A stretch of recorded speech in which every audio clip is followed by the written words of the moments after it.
Welcome. 2 breaths with me. In. 2, 3, 4. Out. 2, 3, 4. Again. In. 2, 3, 4. Out. 2, 3, 4. Let's begin. Tonight's echo, second chances, have receipts. All right, my turn to go first. I'm Alex, 38, architect. That sounds cooler than it feels. I don't design museums. I design buildings that apologize for being there. I married once, divorced once, and I owe my sister more callbacks than the national debt. At 2 a.m., my brain lines up old mistakes like open browser tabs. You really should close some of those, but you don't. Tonight, something new shows up on my phone. I'm doom scrolling. I should put the phone down. That's the nightly lie I tell myself. One more scroll, one more nothing, then sleep. The time says 2:13. The stove clock across the room says 2:17. Not weird. My clocks don't believe in each other. I blink and my phone jumps to 2:12. Okay, that's new. I thumb past the usual carousel of disasters. An ad tries to sell me a better pillow. The screen gives off that tired warmth of electronics and bad habits. I go to close the apps and something nudges the dock on my home screen to make more room. A little black spiral appears where nothing was a second ago. Not a pop-up. An app. Matte icon. No title for half a beat, then the word, rewind, fades in like it's remembering its own name. I stare at it in disbelief. I do the normal thing, long press to delete, because of course I do. It doesn't wobble. It gives one tiny haptic tick like a heartbeat against my thumb. Okay, I say to no one, which is something people who live alone say a lot. I check the App Store to see what nightmare I've adopted. No result. Downloads, nothing. Battery, still 54%, even though it's been 54% for 15 minutes. Like time is a little drunk. I set the phone face down. The screen doesn't go dark. Light bleeds from the edges like it's leaking. I flip it back and tap the spiral. Now normal people don't tap the mysterious icon that appears out of nowhere. I am not normal people. The screen doesn't launch a 30-page terms of service. I feel a little cheated. It gives me a clean timeline. My life left to right, with little pins on the moments that still know where the soft parts are. The caption at the top is short enough to be scary. Select to relive.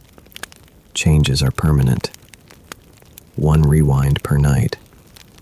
When I tap a pin, a card slides up with the details, like a briefing before a mission. I tap the interview pin. A card opens. Location, glass conference room. Smell, lemon cleaner.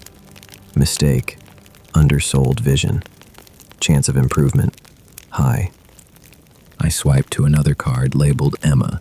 Her card reads, location, her kitchen, 7:43 p.m. Sound, street lamp blink 3 beats. Mistake, defended instead of listening.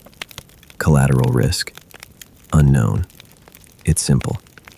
Pick a pin, read the card, decide which moment to relive. I go back to the card labeled interview. I click the card and tap proceed. An identity screen slides up. The front camera shows my face with a caption, Alex Hart, confirm identity. I hold still. A small tick. Confirmed. The next screen appears. Acknowledge consequences. There's a single checkbox. I understand. Changes persist. The proceed button is dim until I check it. I check it. Proceed lights up. One more line appears across the top. Every fix is an edit. Edits ripple. My heart is racing as fast as my thoughts. My impulse takes over. I check a box I can't uncheck. My thumb lands. Definite. The phone goes white. My stomach drops, like that slow, honest moment an elevator decides to move. Then the light is gone and so is my bed. I'm 28 again. Same chair, same table, same pitcher of water with exactly 3 lemon slices trying to be inspirational. The 3 interviewers look up, pens ready. I can feel the version of me that choked last time hovering in the corner, trying to hand me cue cards that say, use phrases like stakeholder alignment.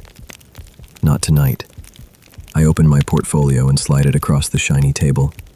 I know you asked for efficiency, I say, but what we build is a place people have to live inside 8 hours a day. Efficient is a baseline. I want sunlight no one has to fight for, a roof you can eat lunch on, a lobby that doesn't feel like a dentist appointment. If cities are conversations, this one should be worth listening to. One interviewer smiles without meaning to. The other 2 lean in. They ask better questions. I give better answers. It's not that I'm suddenly a genius. I'm just not scared of my own ideas. When it's done, a hand comes across the table, warm and definite. We'll be in touch, she says, which usually means no. Today it means yes. I can tell. Some moments ring like crystal. This one does. I blink, and I'm back in my bed. The same apartment, the same slow clock, the same stupid plant I keep forgetting to water. Only, some things are off by a few inches, in a way that helps me. The crooked photo in the hallway, the one I never fix because it feels like a metaphor. It's straight. There's a slim trophy on my shelf that didn't exist yesterday. Urban Design Citation, 31. It's modest, but it's there. Like the universe leaving a polite note. Saw your work. Not bad. My phone has a few new texts from people I haven't heard from in years. Congrats again, man. Legend. You coming to the thing next month? What thing?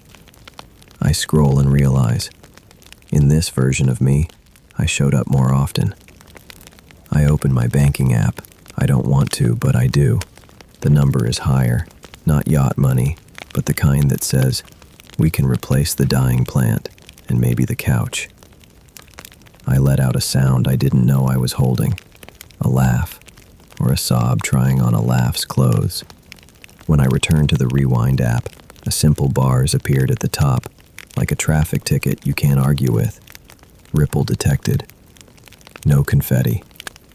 No tutorial. Just the quiet authority of a fact. I write it down, yes. I actually write it down. New note, title, ripples, photo straight, trophy on shelf. Old colleagues texting again. Bank balance, kinder. If this is going to keep happening, I want a record. Future me. If you're reading this, you're welcome. And then I see it. Her name. Emma. Back then we ended things and never spoke again. We did it cleanly. Ripped the bandage. Split the books. Erased the habit of each other's toothbrush in the wrong cup. I told myself it was for the best. People love saying that because it sounds adult. On the timeline, the pin for that week is glowing.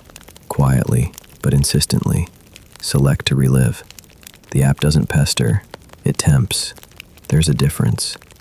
It's like a bartender who says, last call, and slides the good whiskey into reach without saying another word. I pick up the phone and put it down twice. I pace. I open the fridge, stare at mustard, like it has life advice, and close it. I sit on the edge of the bed and ask myself the question nobody really wants to answer. If I could fix it, should I? The rational part of me is filing a cautious brief. First change was small and it worked. Let's not test the load-bearing wall called love on night 1.